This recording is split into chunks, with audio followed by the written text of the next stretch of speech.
하나님의 말씀은 마태복음 17장 14절에서 27절입니다.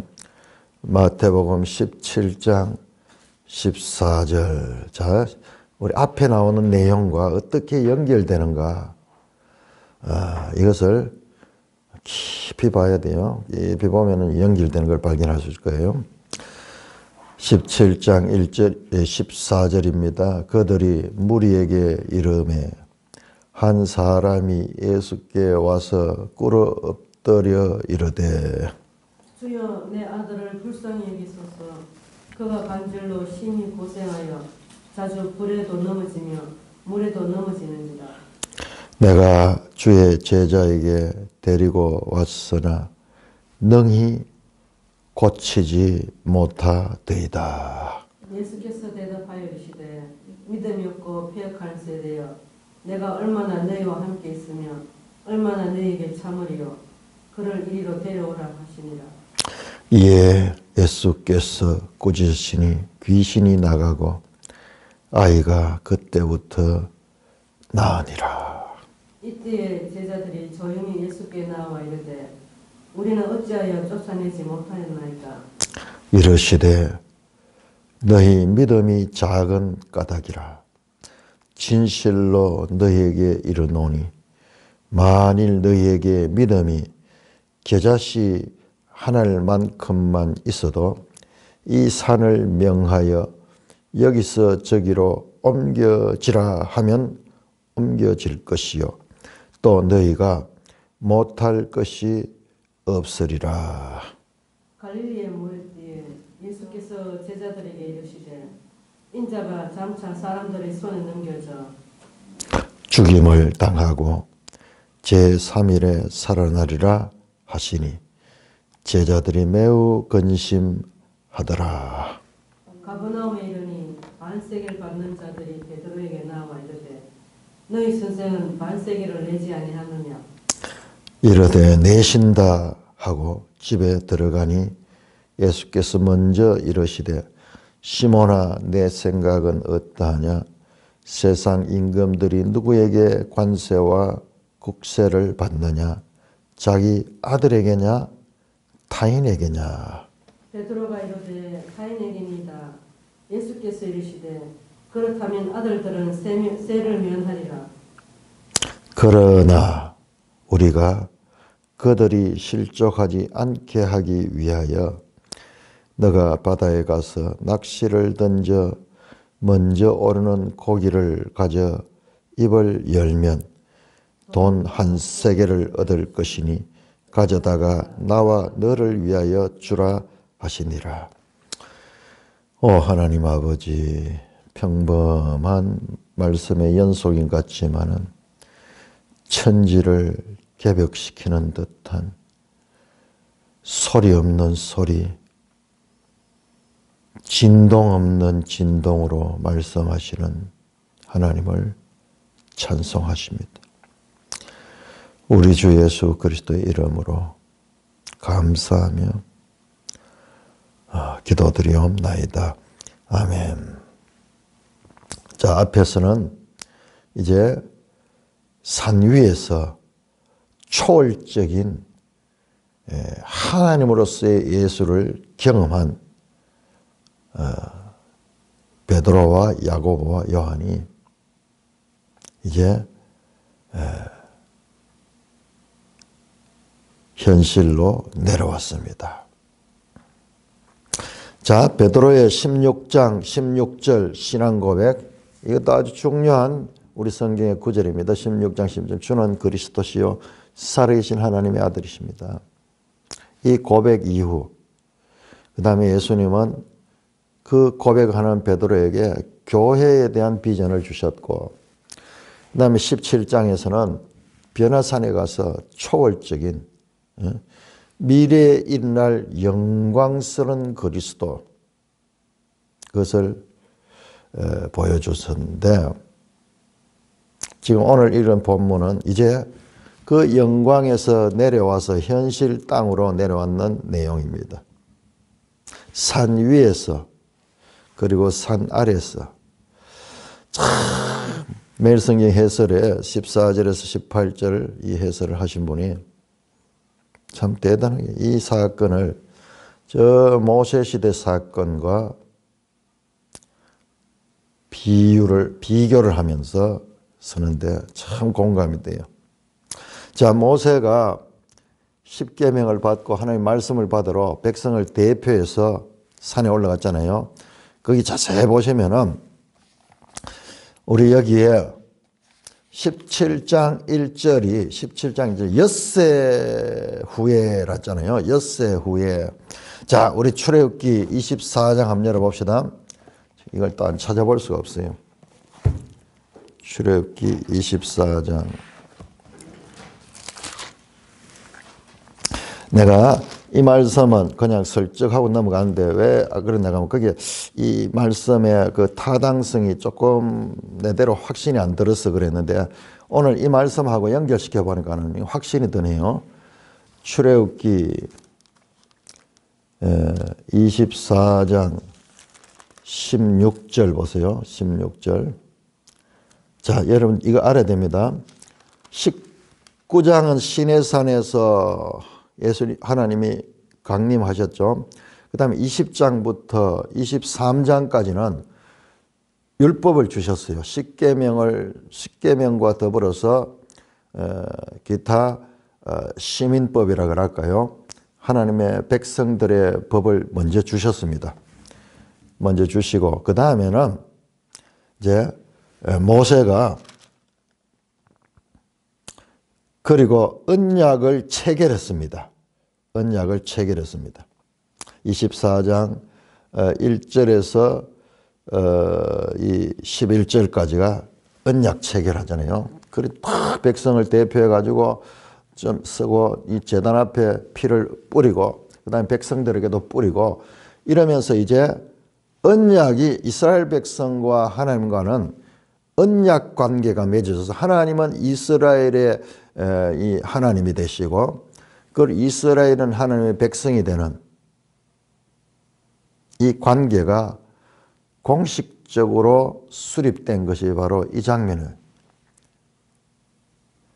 20장에서 24장 그 이 말씀, 이 법을 지켜야 되는 거예요. 그래서 그것을 기록한 내용이 7절에 언약서예요. 언약서. 언약서를 가져다가 백성에게 낭독하여 듣게 하니 그들이 그 언약에 동의합니다. 여호와의 모든 말씀을 우리가 준행하겠습니다. 우리가 지키겠습니다. 여기 도장 찍는 거예요. 그러니까 모세가 그 피를 가지고 백성에게 뿌렸잖아요. 지금 도장을 찍는 거예요. 날이 나는 거예요. 그 우리가 도장이 빨간색인 게 이게 다 성경에서 나온 거예요. 이것은 뭐냐? 죽어도 이것은 바꿀 수 없는 이 맹서다 하는 것을 최종적으로 지금 하고 그렇게 해서 언약 관계가 이루어졌는 거예요. 우리 이런 부분을 그냥 대충 봐버리면 안 돼요. 지금까지는 경험을 했지만은 하나님과 이스라엘 백성이 언약 관계에 들어선 건 아니에요. 그러나 여기서부터 공식적으로 그러니까 출애굽기 19장에서 24장이 바로 이 이스라엘과 하나님의 관계가 언약 관계로 수립되는 거예요. 이게 바로 옛 언약이에요. 그리고 9절에서 11절 보면은 그것은 뭐냐 그러면은 모세와 나답과 아비와 이스라엘 장로 70인이 대표로 올라가서 이스라엘 하나님을 보니 산 위에 올라가지고 하나님 보니까는 거기서 뭐 하느냐 하면은 11절에 하나님이 이스라엘 자손들의 존귀한 자들에게 손을 대지 아니하고 하나님 가까이 가는데도 손을 대지 않는 거예요. 하나님 가까이 가면 다 못 살아요. 죄인들이. 그런데 그들은 하나님을 뵙고 먹고 마셨더라. 이것은 언약 체결 후에 반드시 언약 식사를 해요. 연회를 벌입니다. 이제 당신과 나와의 관계는 언약이 체결됐다. 그러면 식사를 통해서 그것을 다시 확인하고 서로 그것을 그냥 도장만 찍고 잊어버린 게 아니라 그것을 더 깊이 확인하는 그런 관계를 가지는 것입니다. 자, 그 다음에 여호와께서 모세에게 이르시되 12절에 산에 올라오라고 하는 거예요. 올라와서 이제 뭘 주냐? 성막을 어떻게 지으라는 그것을 주는데 24장 15절에 모세가 산에 오르며 구름이 산을 가리고 여호와의 영광이 시내 산에 머무르고 구름이 엿새 동안 산을 가리더니 일곱째 날에 여호와께서 구름 가운데서 모세를 불렀다. 동일하죠. 17장 1절에 엿새 후에 엿새가 지난 거는 그 1회째 되는 날 그때 40일 사역 40야를 산 위에 있는데 그때 모세를 부르고 여호와께서 말씀합니다. 성막을 이렇게 지어라 그런 말씀을 지금 하시는 거예요. 자, 그런데 어떻게 됐냐? 이 말씀을 다 받고 32장을 보시면 32장을 보면은 40일 동안 산에 있다가 이 하나님 말씀을 다 받고 그렇게 이제 내려오게 되는데 그때 백성들, 이 땅에 있던 백성들은 32장에 보면 뭐 하느냐 그러면은 백성이 모세가 산에서 내려옴을 더딤을 보고 모여 백성이 아론에게 이르되 말하되 일어나라 우리를 위하여 우리를 인도한 신을 만들라 하면서 밑에서는요 신상을 만들어 가지고 거기서 광란의 축제를 하는 거예요. 거기 춤을 추고 그 우상을 만들어 놓고 하는 그 장면과 지금 이 장면을 지금 평행적으로 그렇게 보고 있습니다. 시내산 올라간 모세의 부재 속에 믿음 없는 무리의 책동으로 황금 송아지를 만드는 이스라엘 백성처럼 자, 이 산 밑에 산 위의 영광의 이 모습을 봤는데 산 밑에 한편 현실에서는 지금 그걸 보여주는 거예요. 산 아래에서는 어떤 일이 벌어졌는가. 예수님과 세 제자가 산 아래 무리에게 산 아래에 와보니까 무리들이 막 모여서 제자들과 더불어서 그들에게 내려오니까는 한 사람이 예수께 와서 꿇어 엎드려 이르되 한 사람이 예수님 앞에 가지고 꿇어 엎드려 간절한 품으로 주여 내 아들을 불쌍히 여기소서 그가 간질로 심히 고생하며 자주 불에도 넘어지며 물에도 넘어집니다. 우리 번역이 조금 생략을 했는데 자주 불에도 넘어지며 자주 물에도 넘어집니다. 이 상태, 이 예수께 찾아 나온 아버지의 아들의 그 상태가 얼마나 심각한가. 심히 고생하며 불 속에 들어가기도 하고 물 속에 들어가기도 하면서 막 이러면서 자주 그 일이 아주 자주 이런 자녀를 둔 부모는 속이 타들어가는 거예요.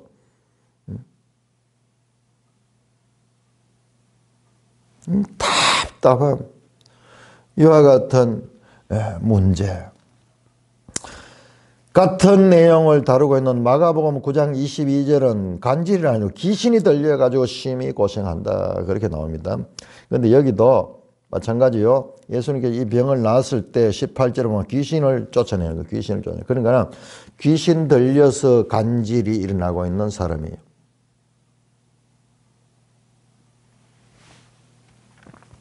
이런 사람들이 들어 지금도 있는 것 같아요. 지금도 있는 것 같아요. 우리 전에 김재진 장로님 학교 수업 시간이에요. 수업 시간 학생 하나가 간질로 넘어요.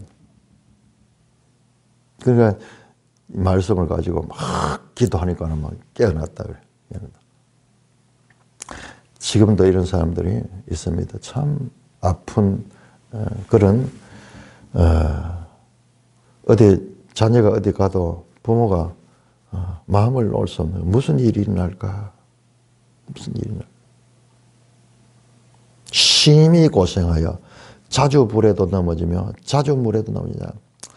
이 아버지는 마치 15장 21절에 이 두로와 시돈 땅의 그 여인, 가나안 여인, 딸 때문에 심히 귀신 들려 그 딸 때문에 속이 타들어가는 그 마음을 가지고 다윗의 자손인 예수님을 찾아와서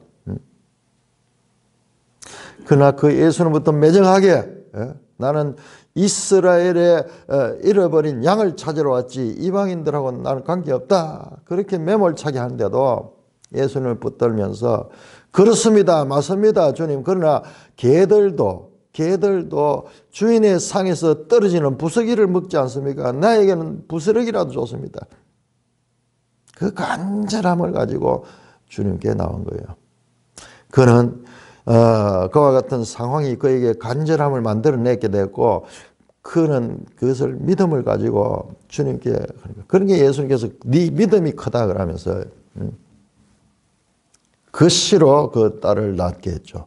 지금 이 아버지도 거기는 여자고 여기는 남자, 거기는 엄마고 여기는 아버지고 이 땅도 여기도 기가 막힙니다, 여러분들. 자, 지도 333쪽을 한번 보세요. 자, 이걸 보면요. 자, 우리는 이 지리를 모르니까는 그냥 이 감동까지는 모르는데 이제 지리까지 알게 되면은 우리가 그야말로 떡하지. 요즘 젊은 사람들 그냥 떡하다. 한번 보세요. 자, 333쪽 지도를 보시면요. 그 가나안 여인 사건은 두로에서 일어났거든요. 두로. 저 지중해 끝에 두로죠. 그 다음에 가이사라 빌립보, 지금 이 사건이 일어나는 장소 가이사라 빌립보 오세요. 이쪽은 이 내륙 쪽이죠. 그런데 위도를 한번 보세요. 위도가 똑같아요. 위도가 똑같은 데서 하나는 귀신 들려 고생하는 그 이방인 어머니 이야기예요. 지금 하나는 같은 위도에 귀신 들려 간질병을 앓고 있는 자식 때문에 심히 어려워하는 그 아버지. 대표적으로 어머니 아버지가 같은 위도를 두고 지금 이방 땅에서 지금 예수께 찾아 나오고 있는 이 놀라운 장면들. 그야말로 떡하잖아요. 소름이 끼칠 정도로. 그냥 우리가 지도를 모르고 보면은 그냥 그런 사건인 줄 알았는데 이렇게 지금 일이 일어나고 있습니다. 그러니까는 이 가이사라 빌립보에서 그 헤르몬산까지 올라갔다 왔잖아요. 높은 산에 올라갔다 왔으니까는 지역적으로는 그러니까 여기 제자들은 여기 있었고 예수 일행은 엿새 후에 산에 올라갔습니다. 자, 그런 인생에 왜 나에게 이런 일이 일어났을까? 왜 내한테는 이런 일이 얼마나 이들은 힘들어했을까요? 그러나 그들의 그와 같은 불행하다고 생각하던 일은 그들을 예수님을 찾아 나서게 하는 동력이 되었다는 거야. 동력이 되었다.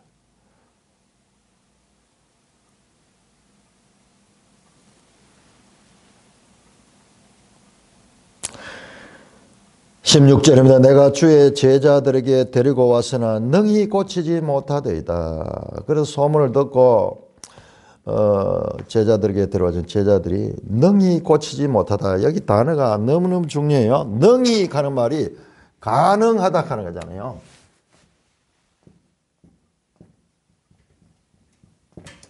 자, 이게 헬라어로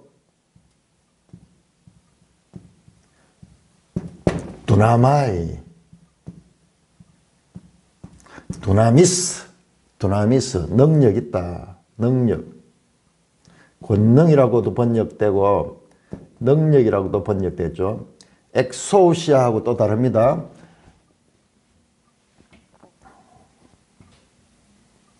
엑소시아도 권세, 권능으로 번역됐어요. 앞에서 계속 이게 나왔죠.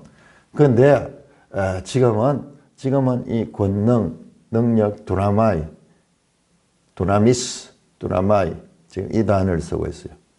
거의 같은 건데 지금 이 표현이 이게 집중적으로 나오는 게 사도행전. 오직 성령이 너에게 임하면은 너희가 권능을 받고 할 때 권능을 받고 이 두나마이예요. 다이너마이트라는 말이 여기서 나오거든요. 다이너마이트. 여기.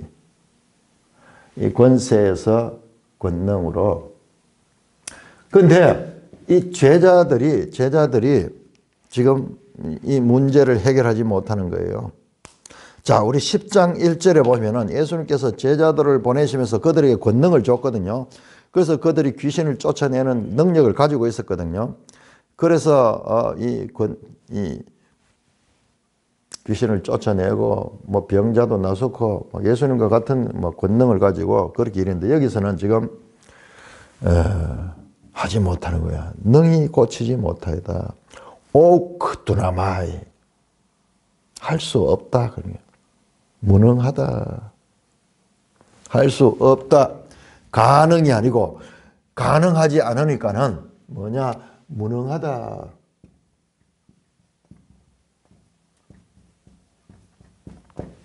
불가능하다. 불가능하다 이 말이죠.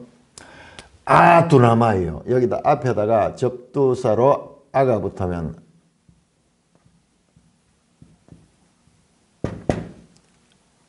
할 수 없다. 불가능하다. 무능하다. 그러니까 이 말씀을 보면은 우리 사도신경 할 때 전능하사, 전능하사 이 말씀이 가지는 무게와 이 말씀이 가지는 의미가 얼마나 깊은지 몰라요.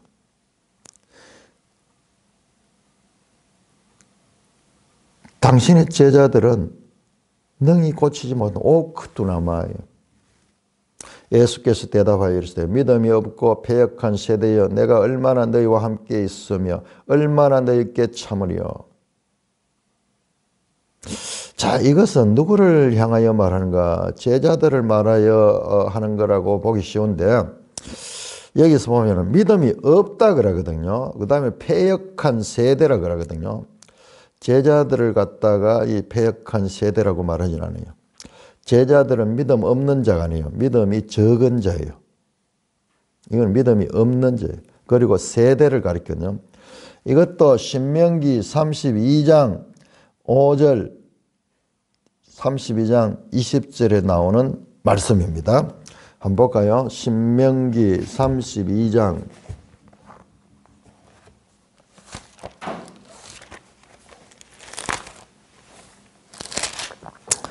신명기 32장 5절 그들이 여호와를 향하여 악을 행하니 하나님의 자녀가 아니요 흠이 있고 비뚤어진 세대도다. 비뚤어진 세대, 패역한 세대. 이게 같은 말이에요. 같은 말.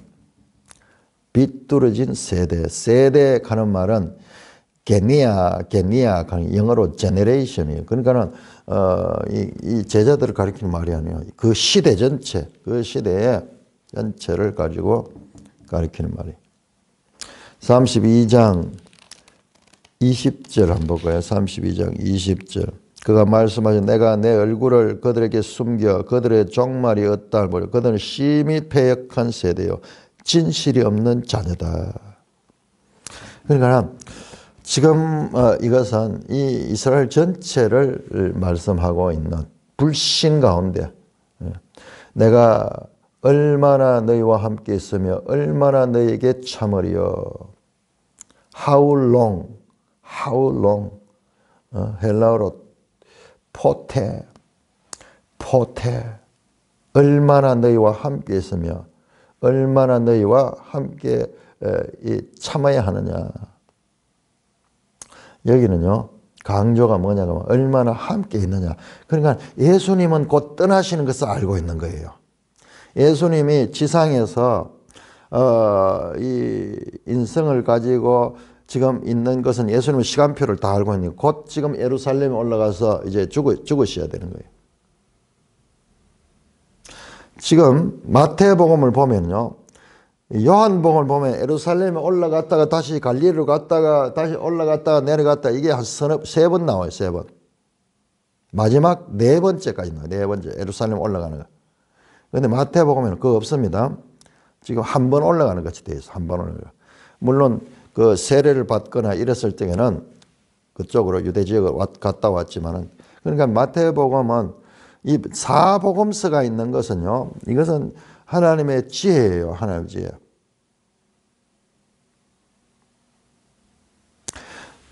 전하고자 하는 메시지가 다른 거예요. 자, 그래서 예수님은 자신이 떠날 것을 이미 알고 계신다는 것을 우리가 여기서 암시를 받습니다. 그 당시에 이 현장에 있는 사람들 이게 무슨 말인지 몰랐겠지만 오늘 우리는 이 모든 일들이 다 지나고 난 다음에 예수님께서 지금 타임 스케줄, 하나님의 시간표를 지금 다 알고 계시는 거예요. 얼마나 너희와 함께 있어야 될 것이니까. 예수님이 앞으로 곧 부재할 것을 암시합니다. 그 말은요, 다른 말로 하면은 제자들이 예수님의 역할을 감당해야 될 때가 온다는 겁니다. 계속 제자들을 지금 다니시며 제자들을 지금 가리키거든요. 그를 이리로 데려오라 하시니라. 이에 예수께서 꾸짖으시니 귀신이 나가고 그 아이가 그때부터 나으니라. 그 아이를 이렇게 쫙 예수님께서 꾸짖으니까는 단번에 귀신이 나가고 그 아이가 그 순간부터 회복이 되는 거예요. 이걸 무리들이 다 안 받겠어요. 어마어마한 사건이죠. 자, 19절이면 이때에 제자들이 조용히 예수께 나와 이르되 이때에 제자들이 조용히 예수께 나와 이르되 우리는 어찌하여 쫓아내지 못하는가?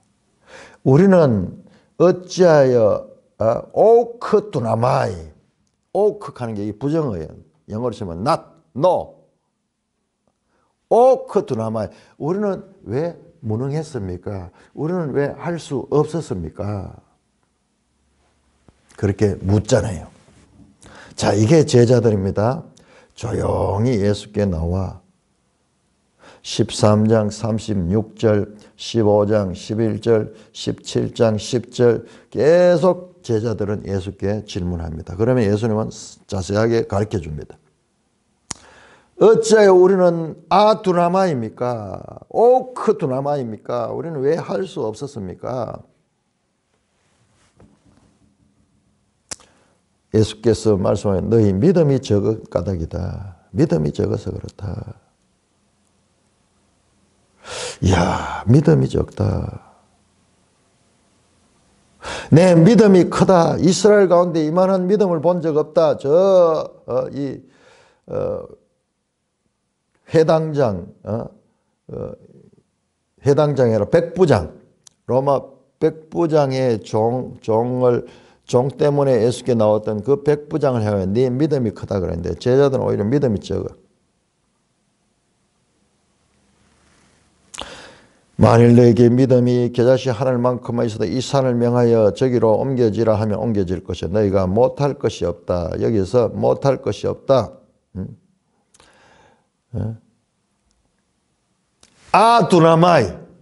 두나마이가 없다니까 할 수 있다는 거잖아. 할 수 있다. 지금 이 메시지는요, 할 수 없음과 할 수 있음이 핵심 메시지예요. 아니나 다를까 이 본문, 이 마가복음의 이 본문은요, 마가복음, 마태복음도 훨씬 짧잖아요. 그런데 이 본문에 관해서 이 사건에 대해서는 훨씬 길게 기록하고 있습니다. 그러니까는 마가복음 9장 14절에서 29절에서 이 마태복음 이 기사를 훨씬 더 길게 다루고 있어요. 그런데 마가복음이 짧고 마태복음이 긴데 이 부분은 오히려 반대로 돼 있어. 그러니까는 그냥 무조건 마태복음이 마가복음을 느리는 게 아니라니까요. 많은 사람들은 그렇게 생각하는데 마가복음하고 거의 같은 내용이 많이 나오니까 마가복음을 에다가 거기다 좀 늘려가지고 2배로 거의 가까이 만들었다 이렇게 생각하는데 그렇지 않아요. 그건 우리가 지레짐작으로 보면 성경은 우리의 어떤 그 이성적인 그 판단 속에 속 들어오지 않아요. 우리 이성을 깨뜨려야 돼요. 그런 식으로 공식을 만들어내고 그런 식으로 정형화 시키려 하는 것이 우리의 이성의 속성이야. 그런데 성경을 대할 때 그런 식으로 대하면 거기서 이단이 나와요. 자, 공식을 만들어내가지고 그 공식을 뛰어넘는 초월성을 늘 발견해야 돼, 성경에서. 그래서 몇 개 공식을 딱 보고 이게 이렇구나 하면 딱 결정하는 순간에 하면 다른 내용이 나와요. 그 파격을 깨뜨린 내용. 그래서 성경을 대할 때 항상 겸손한 마음으로 그렇게 봐야 돼요. 우리 인간의 속성 가운데요, 그런 것이 몇 개가 이루어지면 이것을 같이 몰아넣어 가지고 그것을 정당화시키고 그것을 자기 주장으로 주장하면서 계속 밀어붙이려고 하는 그런 속성이 있어요. 우리한테. 이게 죄성이 알고 보면. 내가 만들었다, 내가 깨달았다, 뭐 이걸 위해서인데 그런 것을 많이 경험해 봐야 돼요. 성경을 읽으면서. 그러면 이제 그 다음부터는 그것이 얼마나 위험한 짓인가. 하나님의 지혜를 내 인간의 지혜를 가지고 제한하려고 하고 그 안에다 맞춰 넣으려고 하는데 그게 말이 안 되잖아요.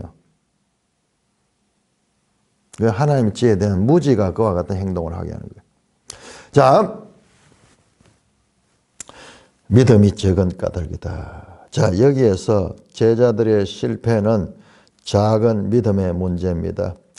14장 31절에서도 너희 믿음이 적은 자들아. 6장 30절에도 믿음이 적은 자들아.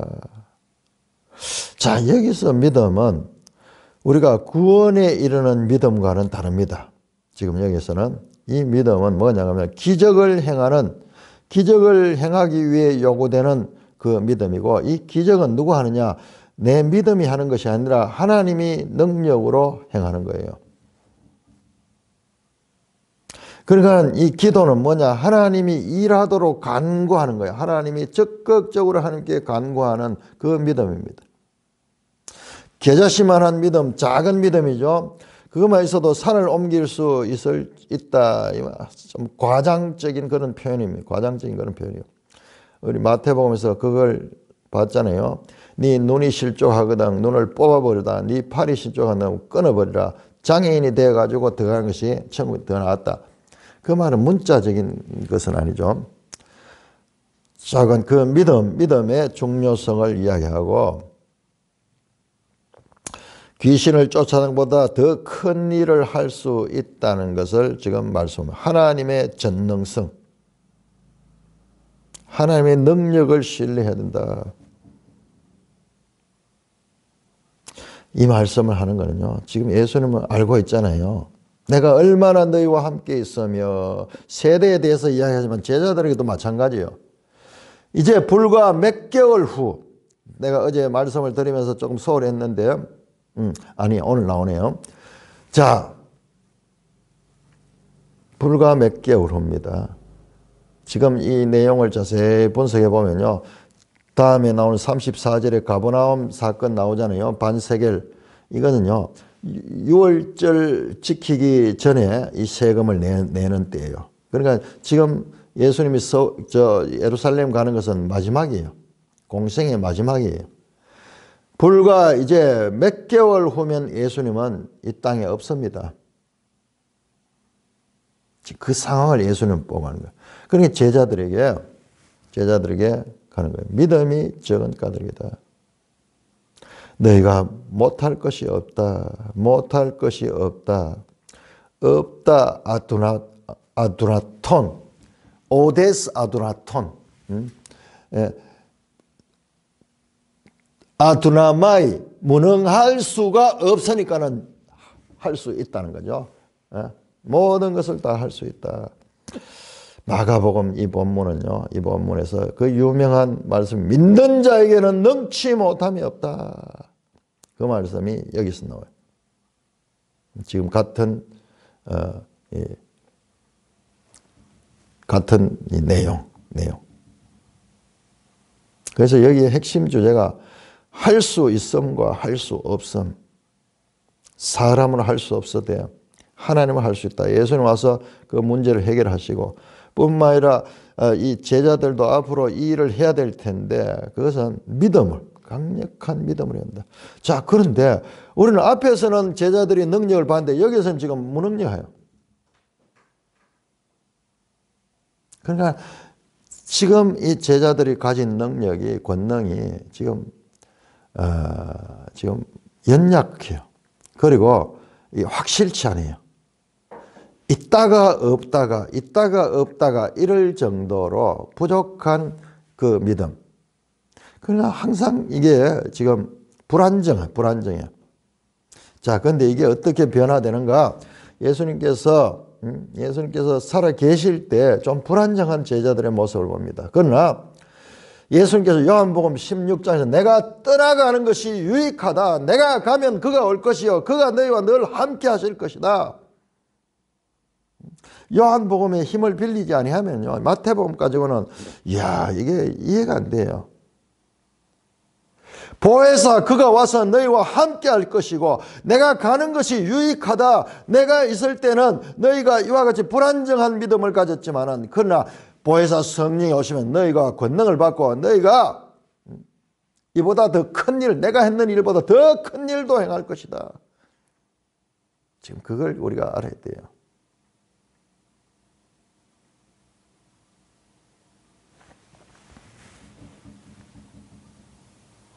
너희가 못할 것이 없으리라. 조용히 제자들은 예수님을 찾아 나와서 질문을 합니다.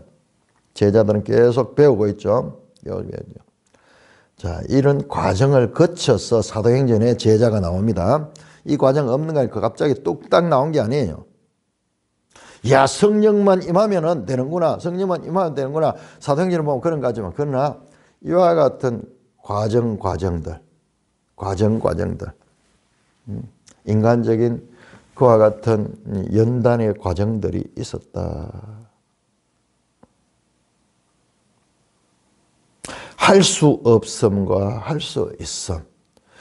두나마이와 아두나마이. 지금 그 내용이 집중적으로 나오고 있습니다.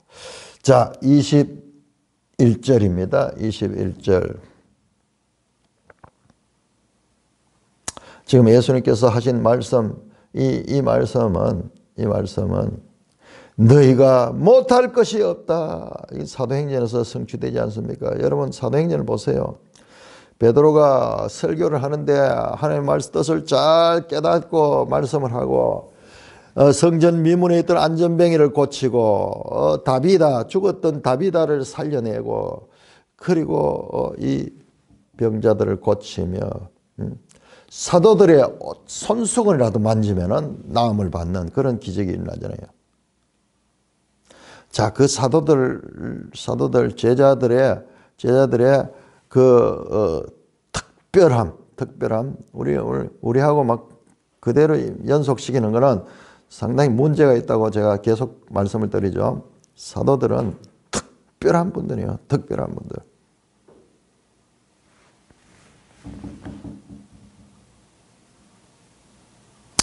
가버나움에 이르는 반세계를 받는 자들이 베드로에게 한다. 반세계를 받는 자를 하는 것은 성전세를 걷는 자. 자, 이게 6월절을 앞두고 한 두 달 전에 지역에서 각 지역마다 세금을 걷어가지고 성전에 갖다 내는 거예요. 그러니까는 지금 6월절이 가까워 오고 있다는 암시예요, 이게. 그리고 그 6월절은 보통 6월절이 아니라 예수님께서 십자가에 달려 죽으시는 그 6월절이에요.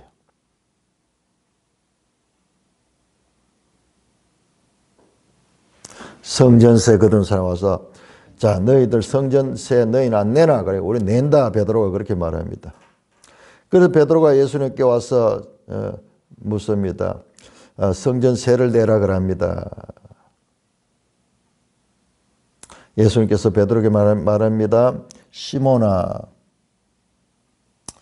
25절 네 생각 어떤 세상 임금들이 누구에게 관세와 국세를 받느냐? 자기 아들에게냐 타인에게냐?